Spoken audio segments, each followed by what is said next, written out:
আজই ডাউনলোড করুন আর এনজয় করুন আপনার পছন্দের শো। এই গ্রাম ছেড়ে, নিজের দল ছেড়ে আমি কোথাও যাব। এই গ্রামের মানুষগুলোর জন্য, ভালোবাসার টানে, নিজের মনের টানে। তারপরেও আমাকে বিশ্বাস কেন করো না? এক কথা কেন বারবার জিজ্ঞেস করছো? কি খুঁজে বার করতে চাও বলো? ভুল বুঝছো নীলাঞ্জনা, তোমাকে আমি বা আমাদের দলের লোক কেউ বাইরের লোক ভাবে না। দেখো, ওরা আজকে যতটা আমার জন্য এসেছিল ঠিক ততটাই তোমার জন্য এসেছিল, কিন্তু আমি একদম ইমোশনের বাইরে গিয়ে ভাবতে শিখেছি নীলু। আর সেই জন্য এই মুহূর্তে আমি শুধুমাত্র তোমাকে নিয়ে ভাবছি। আচ্ছা ধরো এরপর আবার একটা রেড হলো, আমি শিওর যে সেটা হবেই। ওরা নজর রাখছে আমাদের উপরে, কয়েকটা দিন পরে বা খুব বেশি হলে কয়েকটা মাস পরে, তখন ধরো ওই রেডের সময় ওরা আকাশে গুলিটা না চালিয়ে আমার বুকে গুলি চালালো বা আমার মাথার মাঝখানে গুলি চালালো, তখন কি হবে? বা ধরো দলের সকলে মিলে ধরা পড়ে গেলাম, তখন কি হবে একবার ভেবে দেখেছো? কি করবে তুমি তখন? কোথায় যাবে? আমি এখান থেকে চলে গেলে তুমি কি খুশি হবে? শান্তি হবে তোমার? আবার ভুল বুঝছো তুমি। কেন বুঝতে পারছো না? এই মুহূর্তে আমাদের পরিস্থিতিটা অনেকটা পাল্টে গেছে। এই কয়েক মাস জেলে বসে আমি শুধুমাত্র ভেবেছি যে পুলিশের রেড, আমাদের পেছনে খোঁচর লাগিয়ে রাখা, অ্যান্টি স্টেট তকমা, এই সব কিছু ভীষণভাবে ভাবাচ্ছে আমাকে। আবার যদি এরকম কিছু হয়, কতটা মারাত্মক হবে কে জানে। আমি কিছু ভাবতে চাইছি না ক্রান্তি। তুমি আমাকে একদিন গয়নার দোকান থেকে তুলে নিয়ে এসেছিলে জঙ্গলে, আমাকে হাত পুড়িয়ে রান্না করা শিখিয়েছো, বন্দুক চালানো শিখিয়েছো, মার্শাল আর্টসে ট্রেনিং দিয়েছো, এমনকি তোমার জন্য আমি জেলও খেটেছি। জেল খেটে ফিরে এসেছি, এত কিছুর পরেও আমি এখানে ফিরে এসেছি এই গ্রামের মানুষগুলোর জন্য। এরাই আমার পরিবার, এরাই আমার সব, এটা আমি মনে করি। এরপরেও যদি তোমার মনে হয় নিজের বিশ্বাসযোগ্যতা আমাকে প্রমাণ করতে হবে, আমি করব।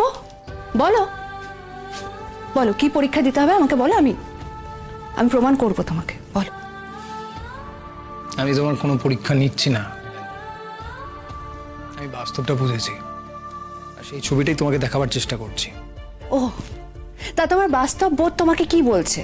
আমি শহরে চলে গেলে সব সমস্যার সমাধান হয়ে যাবে তোমার? ওকে কমান্ডার, কিন্তু আমি শহরে গিয়ে কোথায় থাকবো, কি করব? তুমি তোমার বাড়িতেই থাকবে। এখন তো আর তোমার প্রতি ওদের আগের মতো কোনো রাগ নেই। আর তাছাড়া প্রাণতোষ স্যার আছেন, আমি শিওর উনি তোমাকে সব ব্যাপারেই হেল্প করবে, তোমার পাশে থাকবেন। প্রাণতোষ স্যার? হ্যাঁ, শ্রুতের শ্বশুরমশাই। হ্যাঁ আমি জানি উনি খুবই ভালো মানুষ, সে ব্যাপারে আমি অস্বীকার করছি না। কিন্তু আমার যদি হেল্পের প্রয়োজন হয় তাহলে আমি তার কেন হেল্প নেব? আমার বর থাকতে আমি বাইরের লোকের কাছ থেকে হেল্প কেন নেব? কেন তুমি আমার পাশে থাকবে না কেন? আঙ্কেল কিন্তু শুধু আমার পাশে থাকার কথা বলেননি, উনি কিন্তু বলেছেন যে তোমার জন্যও ওনার দরজা খোলা। একটু ভালো করে ভেবে দেখো উনি কি বলেছেন। আচ্ছা, এই গ্রাম থেকে আমরা আমাদের কাজটা শুরু করতে পারি না? শুধু অস্ত্র বন্দুক হাতে থাকলেই কাজ শুরু করা যায় না ক্রান্তি। দেখো আমাদের ফান্ডে তো এখনো কিছু টাকা আছে, সেটাকে পুঁজি করি আমরা সবাই মিলে আমাদের কাজটা শুরু করতে পারি না? এই গ্রামে খাবার জলের এত অভাব, মাটির কত গভীরে জলের সোর্স, গরমে কি খারাপ অবস্থাটাই না হয়। চলো না আমরা এখান থেকে আমাদের কাজটা শুরু করি। আমাদের ফান্ডে যা টাকা আছে সেটা দিয়ে আমরা গ্রামের দুপাশে দুটো কূপ করার ব্যবস্থা করি। একটা বাড়িতে বাথরুম নেই, গ্রামের মানুষ রাত্রিবেলা জঙ্গলে যায়, সাপের কামড়ে মরে। যে পুকুরে চান করে সেই পুকুরে জল খেতে বাধ্য হয়। আমরা যদি এই জায়গা থেকে আমাদের কাজটা শুরু করতে পারি, গ্রামের লোকজন আমাদেরকে ভরসা করতে শুরু করবে, আমাদের দলের লোক বাড়বে, ওরাও ভাববে যে আমরা ওদেরই একজন সাধারণ গ্রামবাসী। আমরা ধাপে ধাপে এগোবো, বাড়ি বাড়ি গিয়ে সবার সঙ্গে কথা বলবো, বাচ্চাগুলোর পড়াশুনো, অ্যাটলিস্ট বেসিক স্বাস্থ্যবোধের ক্লাসের ব্যবস্থা করব। আমরা যেটা আগে করতাম সেটাকে আরো গুছিয়ে করব। আমরা আমরা পঞ্চায়েতের সঙ্গে কথা বলবো, পঞ্চায়েতকে চাপ দেব। সরকার থেকে যে টাকাটা primary school, bathroom, health centre, চাষের কাজের জন্য দেওয়া হয়, সেই টাকাটা যাতে পাওয়া যায় সেই ব্যবস্থা করব। আর ধরো খরার সময় চাঁদা তুলে, ডাকাতি নয়, চাঁদা তুলে আমরা ওদের পাশে থাকতে পারি না? চাঁদা তুলে? তা কে দেবে এই চাঁদা, আর কেনই বা দেবে? যাদের একটু বেশি আছে তারা দেবে, তোমাকে বিশ্বাস করে তোমায় দেবে। এমনিতে গ্রামের লোকজন তোমাকে এত ভালোবাসে, তারপর যদি তুমি তাদের বিশ্বাস অর্জন করতে পারো তাহলে তো আমাদের কাজটা আরো সহজ হবে, তাই না? যাদের অনেক বেশি আছে তাদেরকে বন্দুকের ভয় দেখিয়ে আমরা ছিনিয়ে নেব না, তাদেরকে বোঝাবো। তারপর যখন গ্রামবাসীরা দেখবে যে ওদের বাচ্চাদের জন্য আমরা পড়াশোনার ব্যবস্থা করছি, বইপত্র কিনে দিতে পারছি, তাদের চিকিৎসার ব্যবস্থা করছি, তখন তারা নিজেরাই উদ্যোগ নিয়ে চাঁদা তুলবে। দেখো, চাঁদা তুলে? হ্যাঁ, সবকিছু সমস্যার সমাধান হয়ে যাবে চাঁদা তুলে? নীলাঞ্জনা, এগুলো না গল্পতে হয়, উপন্যাসে হয়, বাস্তবে হয় না। বিশ্বাস করো, বাস্তবের সাথে কোনো মিল নেই। এগুলোকে কি বলে জানো? এগুলোকে ভিক্ষে বলে, ভিক্ষে। আর আমি না ছোটবেলা থেকে এই ভিক্ষে করে বড় হয়েছি। আমি খুব ভালো করে জানি কেউ দেয় না ভিক্ষে। লাথি মেরে তাড়িয়ে দিয়েছিল আমাকে, বিশ্বাস করো, আমাকে লাথি মেরে তাড়িয়ে দিয়েছিল।